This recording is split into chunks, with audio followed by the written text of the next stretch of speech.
Kimsingi kama ulivyoeleza, swala la uandikishaji wa wapiga kura ni bure kwa mujibu wa sheria yetu sisi, kwamba kwa mujibu wa katiba ya Zanzibar kwamba kila raia aliyetimia umri wa miaka 18 ana haki ya kushiriki katika swala zima la uchaguzi unaoendeshwa Zanzibar, na hapa kutajwa gharama pale, manake anashiriki bure. Kwa hiyo katika sheria zetu pia vile vile haikuelezwa kwamba kuna gharama yoyote ambayo anatakiwa mtu kutumia wakati wa uandikishaji, manake huduma hii ni bure. Sasa ikiwa kuna vitendo vya makusudi ambavyo vinavyofanywa na watu ambao wasiotakia kheri nchi hii, amba kutumia vitendo vya hila kuwatengenezea mazingira ya kuandikisha wapiga kura kwa kuwatoza fedha, manake hiyo ni rushwa.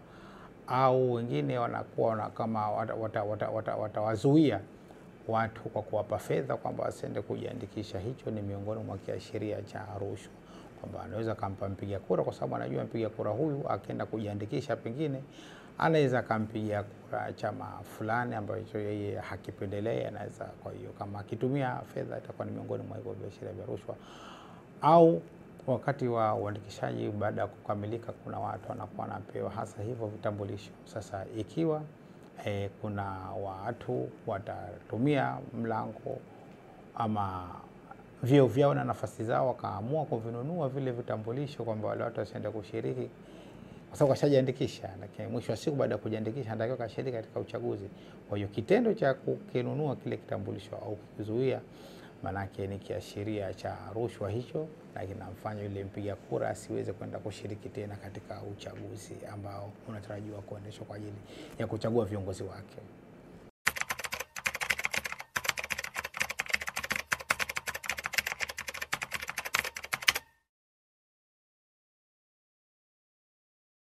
Sheria ya uchaguzi haikukaa kimya katika eneo la rushwa.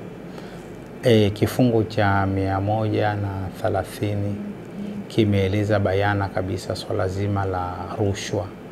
Yameelezwa mambo mbalimbali pale yanayohusiana na mchakato wa uchaguzi, sio uandikishaji tu, lakini imeeleza mambo mbalimbali. Kwa mfano tukiachilia mbali swala zima la kununua ama kuuza kitambulisho cha mpiga kura kinachomthibitisha mpiga kura, maana ule ndio uthibitisho wenyewe, hilo ni kosa kwa mujibu wa sheria yetu, limeelezwa.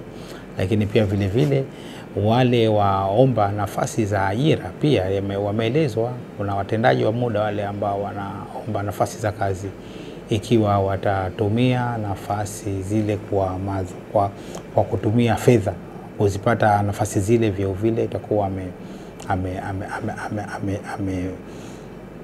shiriki katika hilo zoezi la rushwa. Lakini pia vile vile swala zima la upatikanaji wa zile karatasi za kura, pia vile vile kama mtu atatumia pesa atazipata kwa mlango wa nyuma visivyo halali, atakuwa pia ameshiriki katika swala zima la rushwa. Lakini pia vile vile swala zima la mgombea mwenyewe au mtu mwingine kumtumia kushawishi mpiga kura kwa kutoa ahadi, pengine akatoa fedha taslimu au mikopo kwa wapiga kura ambao anataka wasipige kura kwa pahala fulani au wapige kura mlengo fulani.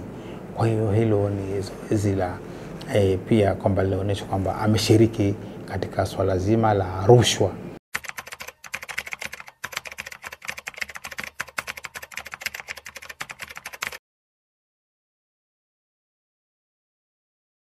Tume ya uchaguzi imekuwa ikitumia jitihada mbalimbali katika kuona kwamba vitendo vya rushwa vinapungua au kutoweka moja kwa moja. Kwanza, miongoni mwa shughuli zake inapofanya mikutano ya wadau, inahusisha maafisa kutoka ZAECA ili na wao kuwa miongoni mwa watoa mada pale tunapofanya mikutano ya viongozi wa vyama vya siasa. Miongoni mwa agenda kuu pale zinazowasilishwa, mada kuu zinazowasilishwa pale, ikiwemo rushwa na uchaguzi, kwamba mambo mbalimbali kutanabahishwa wale wagombea wanaoingia katika mchakato wa uchaguzi, kutanabahishwa swala zima la rushwa, kuambiwa kwamba ikitokea manake mtu akifanya iwe kafanywa kwa makusudi, sio kwa bahati mbaya. Kwa hiyo hilo kwa upande wa tume ya uchaguzi tunali tunafanya kuwajumuisha ama kuwashirikisha maafisa mbalimbali kutoka ZAECA, kuwapa taaluma wale viongozi wa vyama vya siasa wanakwenda kushiriki. Lakini pia vile vile kama hiyo haitoshi, tunakuwa tuna vipindi mbalimbali katika radio na television ambavyo vinavyokumbusha masuala haya ambayo kama wakiyafanya wagombea watakuwa wameingia katika swala la rushwa, kutoka majihusisha na rushwa moja kwa moja, lakini pamoja pia vile vile na kutanabahisha hatua zitakazochukuliwa za kisheria ili waweze kujiepusha na matendo haya, na mwisho wa siku watu wawe na viongozi bora ambao waliochaguliwa kwa ridhaa ya wananchi, kwa hiari yao, sio kwa fedha zao. Pia vile vile tuna mikutano mingine ya wadau ambao wanafanya katika ngazi za wilaya kule. Pia tukiachilia mbali mikutano ya kitaifa, lakini pia kuna mikutano ya katika ngazi za wilaya pia vile vile alikuwa afisa wa ZAECA ili kushirikiana na wadau katika ngazi za wilaya ili kuelimisha wale wagombea katika swala zima la uchaguzi. Kimsingi tume ya uchaguzi inalifanyia kazi eneo hili kuonekana kwamba uchaguzi huu unakuwa huru na wa haki.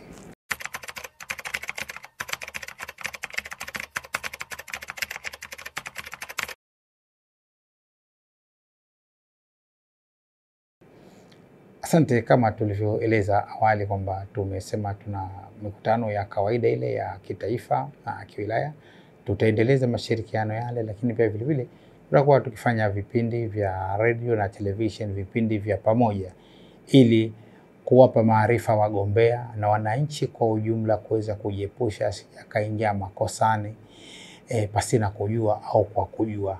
Lengo kwamba watu kujiepusha na vitendo vya rushwa wakati wa uchaguzi. Kwa hiyo tujiandae ZAECA, ukifika muda wa michakato uchaguzi tutakuwa tukifanya kazi kwa pamoja katika vipindi vya radio na television. Kwa bahati nzuri ZAECA wana kituo chao cha online TV, hali kadhalika na kwa upande wa ZEC pia vile vile tunayo na sisi ZEC online TV. Kwa hiyo tutakuwa tukishirikiana katika angle hizo hapo, lakini vile vile kuna television zetu za taifa ambazo zipo sasa hivi tunazitumia, ikiwemo ZBC katika ZBC radio na ZBC TV. Tutakuwa tukialikana kwa madhumuni na kwenda kuelimisha wananchi masuala mbalimbali yanayohusiana na rushwa za uchaguzi ili waweze kujiepusha wasije kaingia makosani, maana vijana ndo wana changamoto kubwa sasa hivi katika eneo hili la uchaguzi. Anaweza akapoteza haki yake ya kumchagua kwa mgombea anayemtaka ama kiongozi anayemtaka kwa shilingi 20,000 tu kwa kuuza kitambulisho.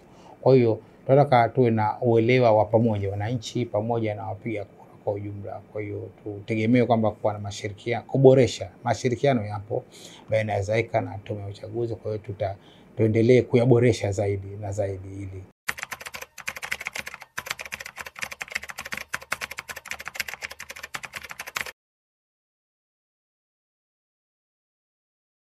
wito wangu kwa wananchi na wagombea kwa ujumla kujiepusha na vitendo vyote vya rushwa inayohusiana na uchaguzi ambavyo vimeelezwa katika sheria yetu ya uchaguzi kifungu nambari 130. Tuwaombe tuwadau kakisome vizuri sana. Sheria yetu inapatikana katika tovuti ya Tume ya Uchaguzi ya Zanzibar inayosomeka www.zec.go.tz. Anaweza kapakua pale sheria yetu akaenda kasoma kifungu cha 130 ambacho kimeeleza matendo yote yanayohusiana na rushwa wakati wa uchaguzi. Na akishajifunza manake mwananchi ama mpiga kura matendo haya waweze kujiepusha nayo. Watakapojiepusha nayo, faini ya milioni 5 haitamgusa, ambayo isizidi milioni 5 na isipungue 500,000 haitamgusa, na wala kile kifungo cha miezi isiyopungua miezi 6 na kisichozidi mwaka mmoja haitamgusa. Atakuwa salama kabisa. Kwa hiyo tuwahamasishe wananchi na wagombea kwa ujumla tujiepushe na vitendo vyote hivi vya rushwa ili tuwe na uchaguzi huru na wa haki. Kwa kuongezea kwamba tuendelee kuhamasisha wananchi wetu katika nyakati hizi za uchaguzi, sio nyakati za uchaguzi tu.